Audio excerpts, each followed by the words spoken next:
আমার এখনো মনে আছে যেদিন আমাকে ঘুম থেকে ছেড়ে দেওয়া হয়, আজকে খোলামেলা বলছে এগুলো, আস্তে আস্তে সবই বলে দেবো ইনশাল্লাহ। আল্লাহ পাকের সন্তুষ্টির জন্য কথা শুনেছি, অনেক সহ্য করেছি, মেনে নিয়েছি, গালি মন্দও খেয়েছি। আর এটাকে সুন্দর করে নাটক সাজানো হয়েছিল যে পারিবারিক কলহের কারণে আত্মগোপনে চলে গেছে। তরুণ ইসলামী বক্তা আবু তোহা মোহাম্মদ আদনানকে গুমের অভিযোগ তুলে তার দ্বিতীয় স্ত্রী ঢাকার লালমাটিয়ায় অবস্থানরত সাকিবুন নাহার তোলপাড় করেন সারা দেশ। স্থানীয় গণমাধ্যম কর্মীরা তার সঙ্গে যোগাযোগের চেষ্টা করে না পেলেও বিদেশি গণমাধ্যমের সঙ্গে ঠিকই যোগাযোগ করেন এবং তার স্বামীর গুমের ব্যাপারে পুলিশের অসহযোগিতার অভিযোগ তোলেন। তার এই বক্তব্যে সরকার ও গোয়েন্দা সংস্থার বিরুদ্ধে আন্দোলনের ঢেউ আছড়ে পড়ে আন্তর্জাতিক পরিমণ্ডলেও। এই অবস্থায় হঠাৎ করেই তার দেখা মেলে প্রথম স্ত্রীর বাপের বাড়িতে। শুক্রবার জুমার নামাজের আগে রংপুর নগরীর চারতলা এলাকায় তাকে দেখে অবাক হন প্রতিবেশীরাও। কি ব্যাপার? বলছে যে কথা বলা যাবে না, এখন গায়ে গেঞ্জি ছিল, একটা পাজামা ছিল। কিছুক্ষণ পর পুষল আমার শ্বশুর যে আপনার জামের খবর কি। আমার শ্বশুর বললো আমি কিছু জানি না। আমার সঙ্গে কোনো কথা হয়নি, মনে করলাম যে অফিস থেকে আসছি, তখন অফিস থেকে আসি আর তার সাথে কথা বলবো।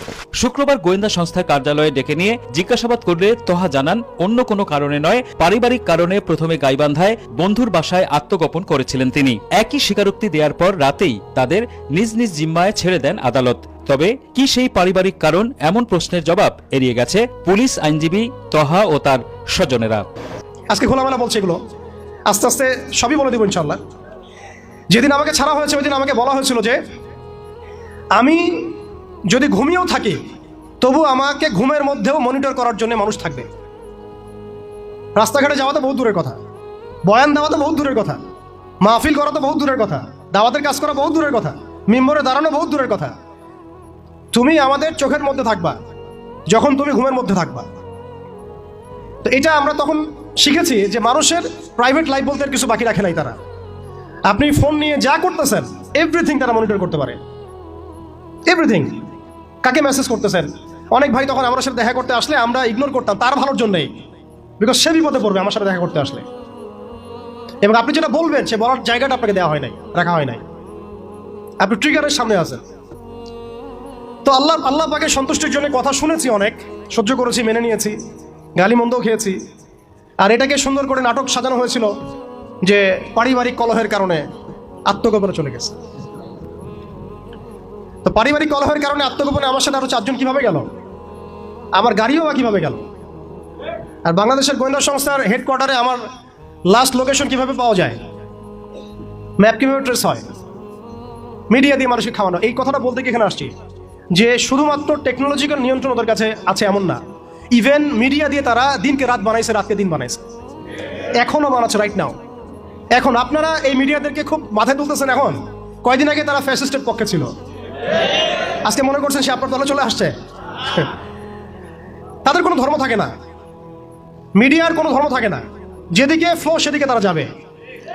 এবং যদি দেখেন আমরা এই গুটি কয়েক মানুষ কালকে বাংলাদেশে শরিয়া কায়েম করে ফেলতে পারি ইনশাআল্লাহ তাআলা, তারা আমাদেরকে বলবে আমরা ফ্রিডম ফাইটার। আমি বলছিলাম যে আপনি আপনার বিশ্বাসের জায়গাটাকে এতটা নরম করবেন না, এতটা সস্তা করবেন না। কারণ কাফেরদেরকে, ফাসেকদেরকে, জালেমদেরকে, মুশরিকদেরকে, মুনাফিকদেরকে এবং এই চলমান এই মিডিয়ার সিস্টেমগুলোকে, তাগুতি সিস্টেমগুলোকে এত সহজে বিশ্বাস করতে নাই। তারা দিনকে রাত বানাতে পারে, রাতকে দিন বানাতে পারে। আজকে আপনাকে জঙ্গি বলতে পারে, কালকে আপনাকে ফ্রিডম ফাইটার বলতে পারে। আজকে যদি দেখে এইসব ওয়ার্ডগুলো এই সিস্টেমের এগেনস্টে যাচ্ছে, তখন আমাদেরকে তারা ট্রেস করবে, তারা উগ্র, তারা মৌলবাদী, তারা জঙ্গিবাদী কর্মকাণ্ড করতেছে না, আউযুবিল্লাহি মিন যালিক। ঠিক আছে, কিন্তু যদি দেখা যায় কালকে তারাই আবার বিজয়ী হয়ে গেছে, তখন তাদেরকে আবার তারা হাইলাইট করবে এবং তাদের পেজগুলো, নিউজ কাভারেজগুলো ভরে যাবে। অতএব মূল জায়গায় থাকেন, তাদেরকে দিয়ে কিছু যায় আসে না।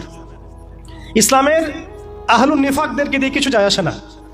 আমি একটা পয়েন্ট টাচ করতে গিয়ে জায়গায় এসেছি যে দেখেন আমাদের ওই উম্মার ওই গৌরবান্বিত সময়টাকে স্মরণ করেন, আমরা কোথায় ছিলাম এবং এখন কোথায় আছি। মাঝখানের এই রাস্তাটাতে ওরা আমাদেরকে কিভাবে ডমিনেট করলো, কোন কোন জায়গায় তারা আমাদেরকে মারলো। তারা কিন্তু আমাদেরকে ভাতে মারলো, অর্থনীতির মধ্যে মারলো, রাজনীতির মধ্যে মারলো, সংস্কৃতির মধ্যে মারলো, তরুণ প্রজন্মের মধ্যে মারলো। তারা আমাদেরকে কিন্তু বেপরদামি দিয়ে মারলো, পর্নোগ্রাফি দিয়ে মারলো, মিডিয়া দিয়ে মারলো, প্রযুক্তি দিয়ে মারলো। প্রযুক্তির কথাটা না বললেই না, সিস্টেম এমনভাবে তারা আপডেট করেছে যে একটা জায়গায় সামরিক অভিযানের প্রয়োজন নাই তাদের এখন। এআই টেকনোলজি দিয়ে তারা ঘরে বসে কিবোর্ডের ক্লিকের মধ্য দিয়ে আমাকে এখানে শুট করতে পারে এখন রাইট নাও আমরা কিছু করতে পারবো না, এবং আমাদের কোনো প্রতিরক্ষা ব্যবস্থা নাই। আপনি কোথায় বসে আছেন ওইখানে আপনাকে শুট করা সম্ভব। প্রযুক্তি এমন জায়গায় নিয়ে গেছে তারা। আপনি মুসলিম কান্ট্রিগুলোর অবস্থা দেখেন। আমরা বাংলার জমিনে দিন কায়েমের কথা বলছি, বাংলার জমিনের ল্যাকিংসগুলো আপনি ফাইন্ড আউট করেন। আমাদের কি আকাশ নিরাপদ? সমুদ্র কি নিরাপদ? আমাদের কি মিসাইল আছে, ক্ষেপণাস্ত্র ব্যবস্থা আছে, আকাশ প্রতিরক্ষা ব্যবস্থা আছে? আমাদের কি এরকম প্রযুক্তি আছে? আমাদের কি ইমানদার এমন মিলিটারি বাহিনী আছে কিনা? অনেক বিষয় আছে যেগুলো নিয়ে আমাদেরকে ভাবতে হবে। নাই, এটা হতাশার কোনো কারণ না। এবং আমাদের সব কিছুই লাগবে জরুরিও না, এটাও মাথা দিচ্ছি। নাই, অনেক কিছুই নাই, এটা হতাশার কোনো ব্যাপার না। এবং অনেক কিছু যে নাই, এটা আমাদের ভীরুতারও কোনো সুযোগ এখানে রাখার দরকার নাই, ঠিক আছে, যতটা সম্ভব আমরা অর্জন করার চেষ্টা করবো ইনশাল্লাহ। কিন্তু যদি নাও হয় 100%, তবুও আমাদের ভয় পাওয়ার কোনো কারণ নাই, কারণ আমাদের সাহায্য আসবে আল্লাহর পক্ষ থেকে। আমাদের সাহায্য আসবে আল্লাহর পক্ষ থেকে ইনশাআল্লাহ। এবং আপনারা এই আয়াতটা জানেন যে কাম মিন ফিআতিন কালিলাতিন গালাবাত ফিআতান কাসীরাতান বিইذنিল্লাহ। কত ক্ষুদ্র ক্ষুদ্র দল এই পৃথিবী থেকে চলে গেছে যারা বড় বড় দলের উপর বিজয় লাভ করেছিল আল্লাহর সাহায্য নিয়ে।